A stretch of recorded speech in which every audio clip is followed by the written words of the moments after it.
Chapter 6. It had happened at last. The expected message had come. All his life, it seemed to him, he had been waiting for this to happen. He was walking down the long corridor at the Minis, and he was almost at the spot where Julia had slipped the note into his hand, when he became aware that someone larger than himself was walking just behind him.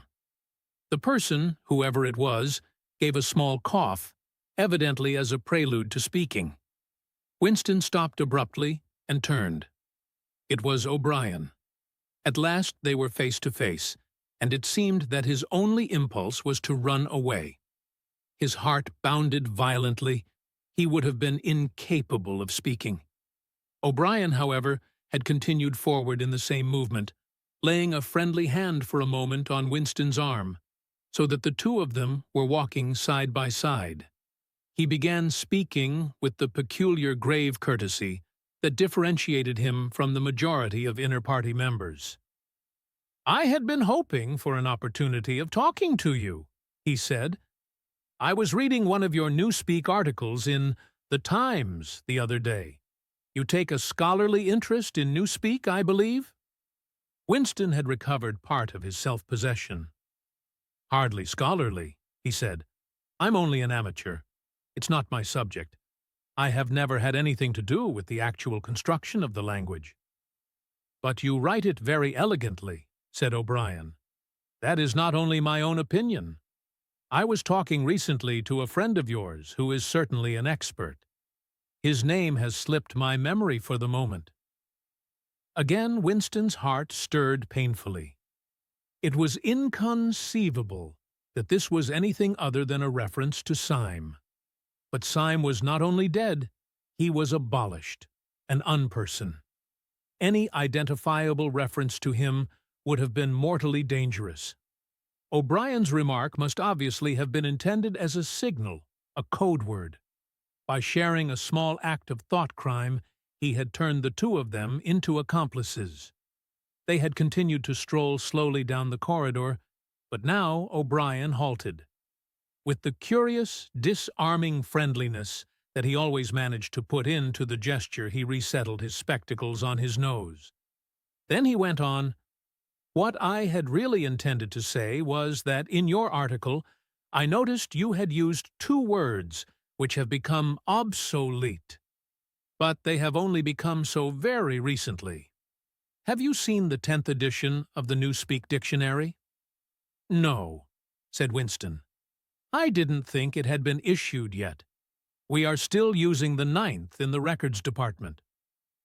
The 10th edition is not due to appear for some months, I believe, but a few advance copies have been circulated. I have one myself.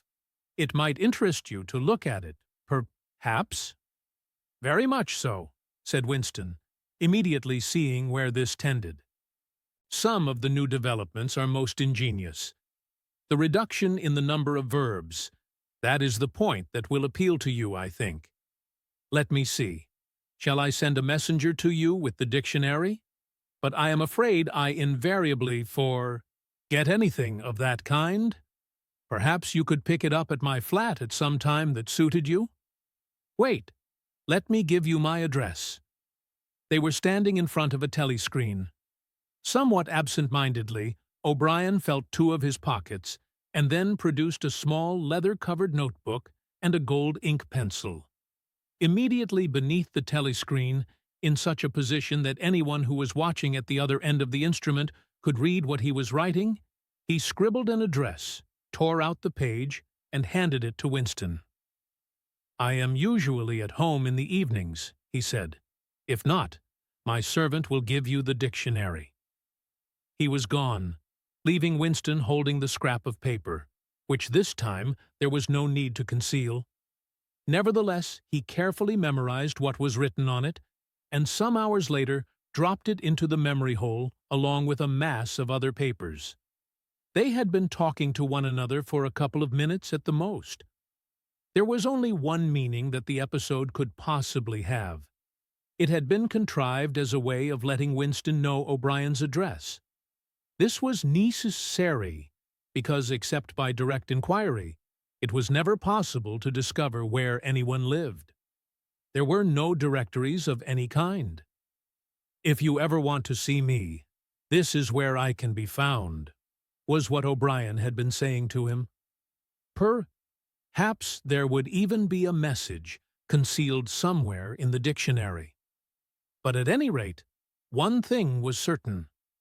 The conspiracy that he had dreamed of did exist, and he had reached the outer edges of it.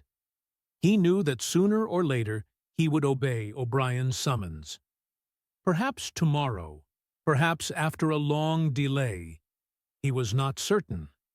What was happening was only the working out of a process that had started years ago. The first step had been a secret, involuntary thought. The second had been the opening of the diary. He had moved from thoughts to words, and now from words to actions. The last step was something that would happen in the ministry of love. He had accepted it. The end was contained in the beginning. But it was frightening. Or, more exactly, it was like a foretaste of death, like being a little less alive.